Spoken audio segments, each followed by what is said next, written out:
La passion de notre Seigneur Jésus-Christ selon saint Matthieu. En ce temps-là, l'un des 12, nommé Judas Iscariote, se rendit chez les grands prêtres et leur dit : Que voulez-vous me donner si je vous le livre ? Ils lui remirent 30 pièces d'argent, et depuis, Judas cherchait une occasion favorable pour le livrer. Le premier jour de la fête, des pains sans levain, les disciples s'approchèrent et dirent à Jésus :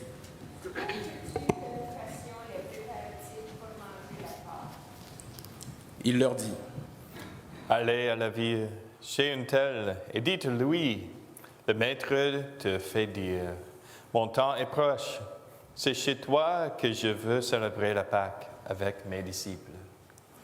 Les disciples firent ce que Jésus leur avait prescrit, et ils préparèrent la Pâque. Le soir venu, Jésus se trouvait à table avec les 12. Pendant le repas, il déclara : Amen, je vous le dis, l'un de vous va me livrer. Profondément attristés, ils se mirent à lui demander chacun à son tour. Serait-ce moi, Seigneur ?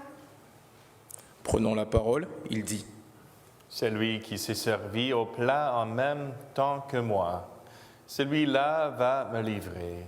Le Fils de l'homme s'en va, comme il est écrit à son sujet.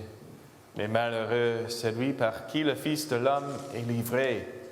Il vaudra mieux pour lui qu'il ne soit pas né, cet homme-là.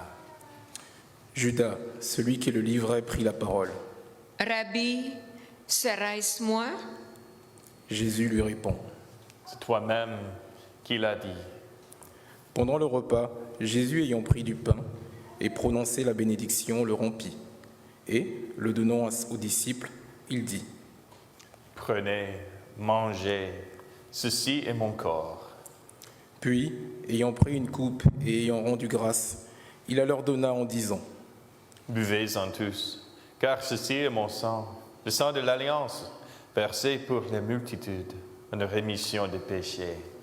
Je vous le dis, désormais je ne boirai plus de ce fruit de la vigne, jusqu'au jour où je le boirai nouveau avec vous dans le royaume de mon Père. Tu te donnes au monde, Jésus pain vivant.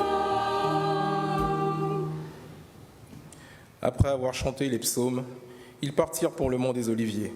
Alors Jésus leur dit : Cette nuit, je serai pour vous tous une occasion de chute, car il est écrit, je frapperai le berger, et les brebis du troupeau seront dispersées. Mais une fois ressuscité, je vous précéderai en Galilée. Prenant la parole, Pierre leur dit : Si tous viennent à tomber à cause de toi, moi, je ne tomberai jamais.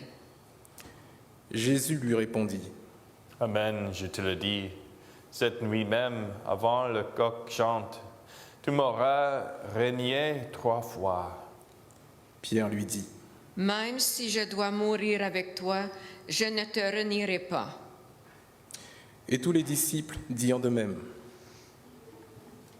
Alors Jésus parvint avec eux à un domaine appelé Gethsémani, et leur dit : Asseyez-vous ici, pendant que je vais là-bas pour prier. Il amena Pierre ainsi que Jacques et Jean, les 2 fils de Zébédée. Et il commença à ressentir tristesse et angoisse. Il leur dit alors : Mon âme est triste à en mourir. Restez ici et veillez avec moi. Allant un peu plus loin, il tomba face contre terre en priant, et il disait : Mon Père, s'il est possible que cette coupe passe loin de moi. Cependant, non pas comme moi je veux, mais comme toi tu veux. Puis il revint vers ses disciples, et les trouvant dormis, il dit à Pierre : Ainsi, vous n'avez pas eu la force de veiller seulement 1 heure avec moi. Veillez et priez, pour ne pas entrer en tentation. L'esprit est ardent, mais la chair est faible. De nouveau il s'éloigna et pria pour la 2e fois. Il disait : Mon Père, si cette coupe ne peut passer tant que je la boive, Que ta volonté soit faite. Revenu près des disciples, de nouveau, il les trouva endormis, car leurs yeux étaient lourds de sommeil. Les laissant de nouveau, il s'éloigna et pria pour la 3e fois, en répétant les mêmes paroles. Alors il revint vers les disciples et leur dit : Désormais, vous pouvez dormir et vous reposer. Aussi qu'elle est proche l'heure où le Fils de l'homme est livré aux mains des pécheurs. Levez-vous, allons. Voici qu'il est proche, celui qui me livre. Jésus parlait encore lorsque Judas, l'un des 12, arriva, et avec lui une grande foule armée d'épées et de bâtons. On voyait par les grands prêtres et les anciens du peuple. Celui qui le livrait leur avait donné un signe. Celui que j'embrasserai, c'est lui. Arrêtez-le.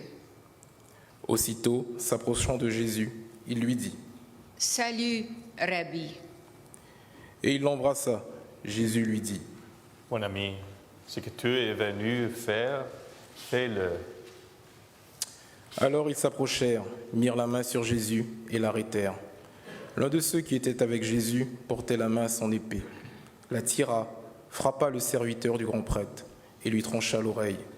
Alors Jésus lui dit : Entre son épée, car tous ceux qui prennent l'épée périront par l'épée. Crois-tu que je ne puisse pas faire appel à mon Père? Il mettrait aussitôt à ma disposition plus de 12 légions d'anges. Mais alors, comment s'accompliraient les Écritures, selon lesquelles il faut qu'il en soit ainsi? À ce moment-là, Jésus dit aux foules : Suis-je donc un bandit pour que vous soyez venus vous saisir de moi avec des épées et des bâtons? Chaque jour dans le temple, j'étais ici en train d'enseigner et vous ne m'avez pas arrêté. Mais tout cela est arrivé pour que s'accomplissent les écrits des prophètes. Alors tous les disciples l'abandonnèrent et s'enfuirent. Agneau sans défense, livré au pécheur.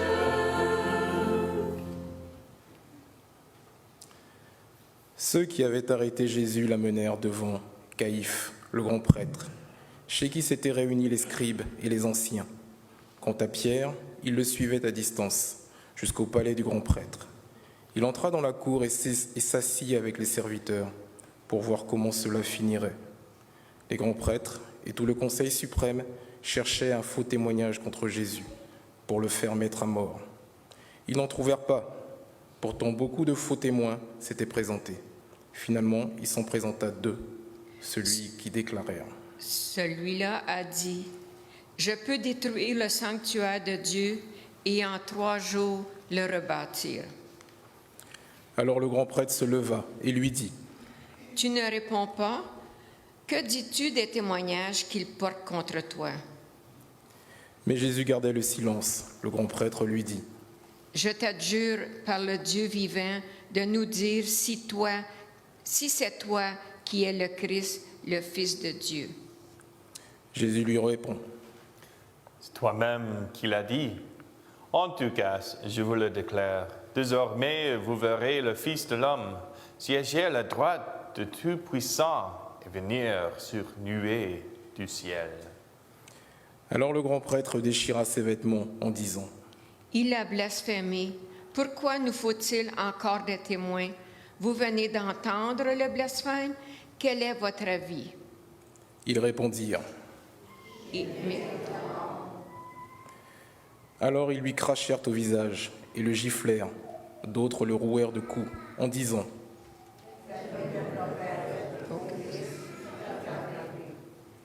Cependant, Pierre était assis dehors dans la cour.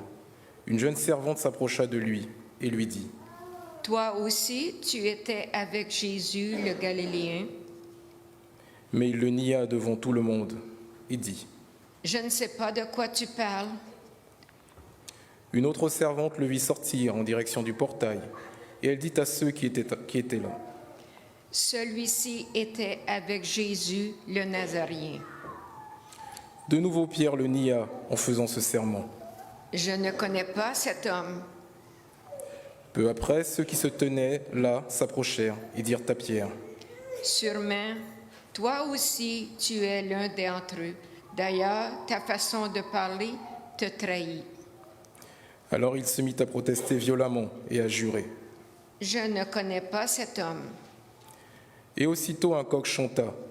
Alors Pierre se souvint de la parole que Jésus lui avait dite. « Avant que le coq chante, tu m'auras renié 3 fois. » Et il sortit, et dehors pleura amèrement. Ô Maître fidèle, nous t'avons trahi. Procès chez Pilate.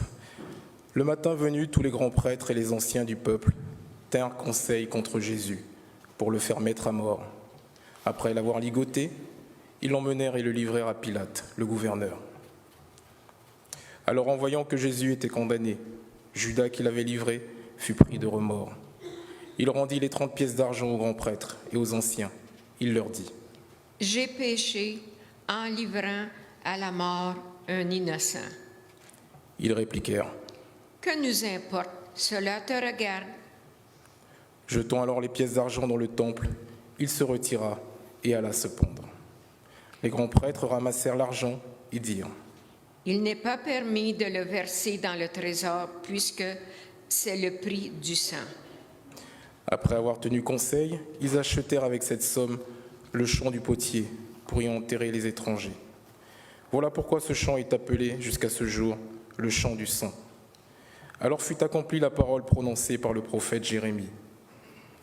Ils ramassèrent les 30 pièces d'argent, le prix de celui qui fut mis à prix, le prix fixé par les fils d'Israël, et ils les donnèrent pour le champ du potier, comme le Seigneur me l'avait ordonné.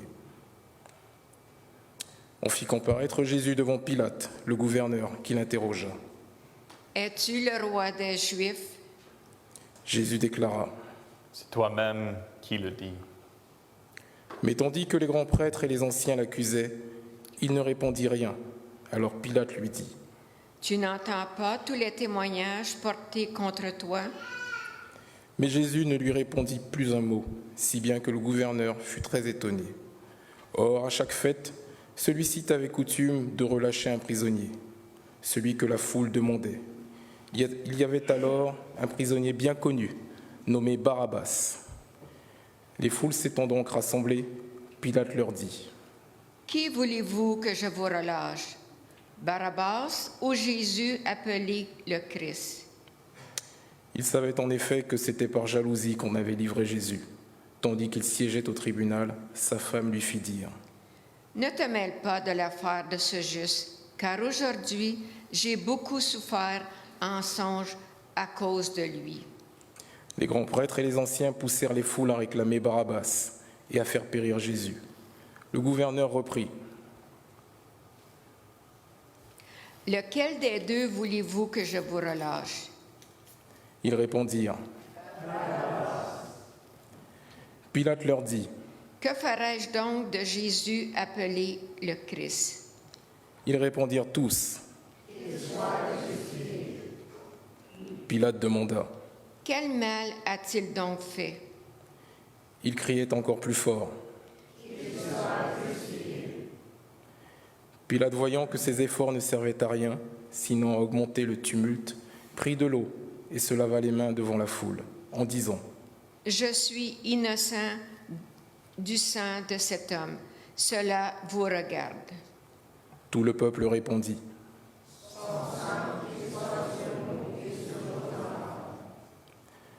Alors il leur relâcha Barabbas. Quant à Jésus, il le fit flageller et le livra pour qu'il soit crucifié.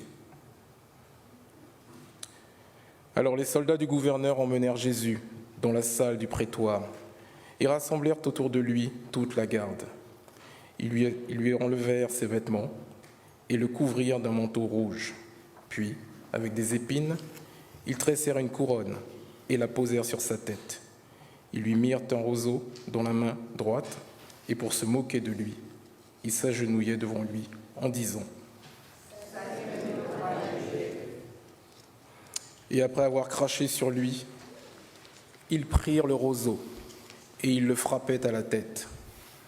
Quand ils se furent bien moqués de lui, ils lui enlevèrent le manteau, lui remirent ses vêtements et l'emmenèrent pour le crucifier. Par ta croix qui blesse, Jésus guéris-nous. En sortant, ils trouvèrent un nommé Simon, originaire de Cyrène, et ils le réquisitionnèrent pour porter la croix de Jésus. Arrivé en un lieu dit Golgotha, c'est-à-dire lieu du crâne ou calvaire, ils donnèrent à boire à Jésus du vin mêlé de fiel. Il en goûta, mais ne voulut pas boire. Après l'avoir crucifié, ils se partagèrent ses vêtements en tirant au sort, et il restait là, assis, à le garder.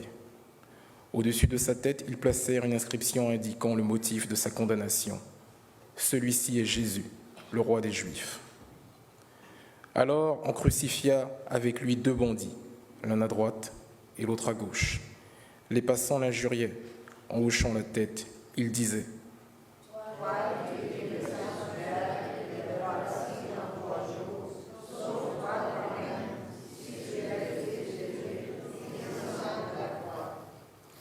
De même, les grands prêtres se moquaient de lui avec les scribes et les anciens, en disant Il en a sauvé d'autres. Il ne peut pas se sauver lui-même. Il est roi d'Israël, qu'il descende maintenant de la croix, et nous croirons en lui. Il a mis sa confiance en Dieu, que Dieu le délivre maintenant s'il aime, car il a dit, je suis fils de Dieu. Les bandits crucifiés avec lui l'insultaient de la même manière. À partir de la 6e heure, c'est-à-dire midi, l'obscurité se fit sur toute la terre, jusqu'à la 9e heure. Vers la 9e heure, Jésus cria d'une voix forte. Eli, Eli, lama sabachthani. Ce qui veut dire mon Dieu, pourquoi m'as-tu abandonné ?»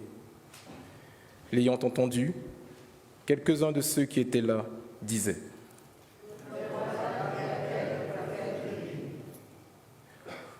Aussitôt l'un d'eux courut prendre une éponge qu'il trempa dans une boisson vinaigrée. Il la mit au bout d'un roseau et lui donnait à boire. Les autres disaient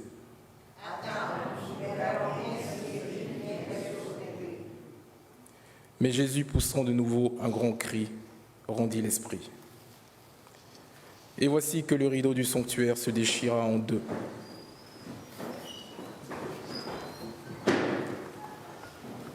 Depuis le haut jusqu'en bas.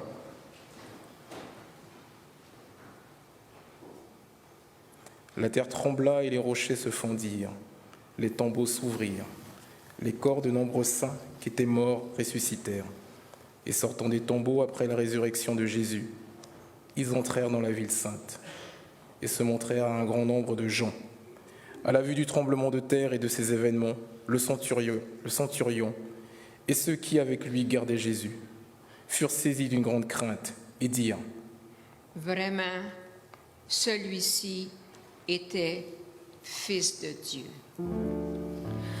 Que nos voix t'acclament,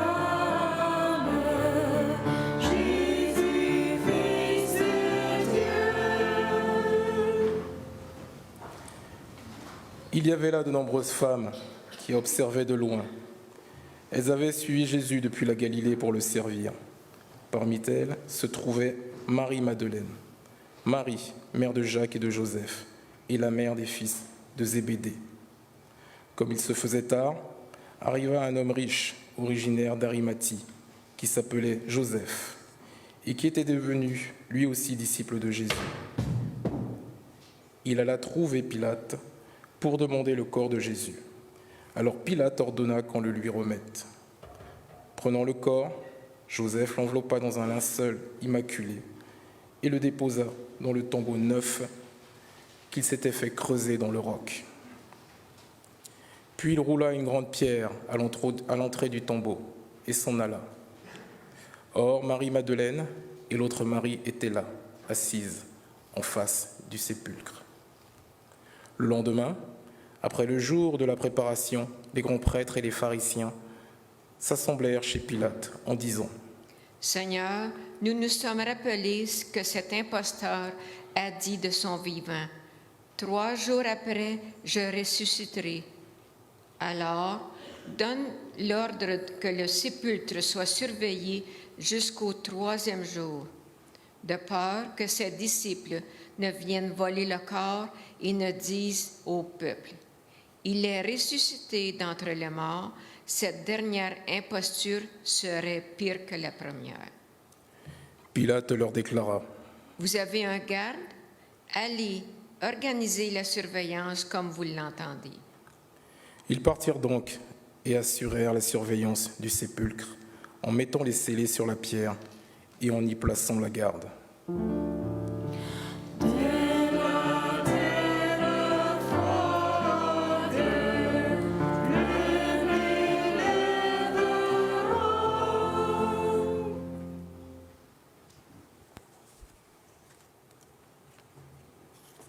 Acclamons la parole de Dieu.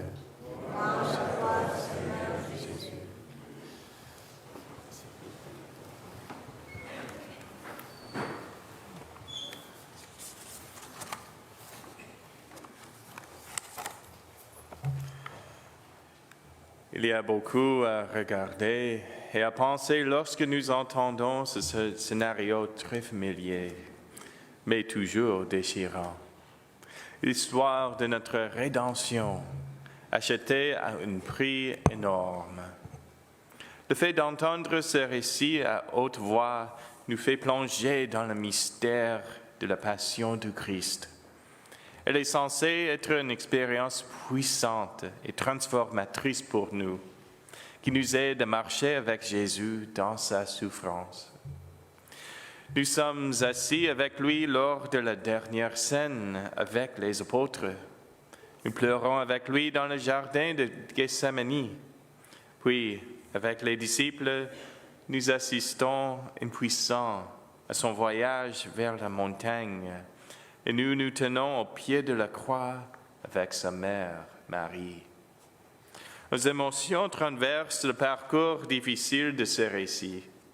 Nous passons de la joie et de l'excitation lorsque nous trouvons Jésus à Jérusalem, à la sombritude et à la sérénité lorsque Jésus institue l'Eucharistie, puis au déchirement lorsque Jésus est trahi, et peut-être même de la peur et de la colère lorsqu'il est arrêté et amené devant Pilate.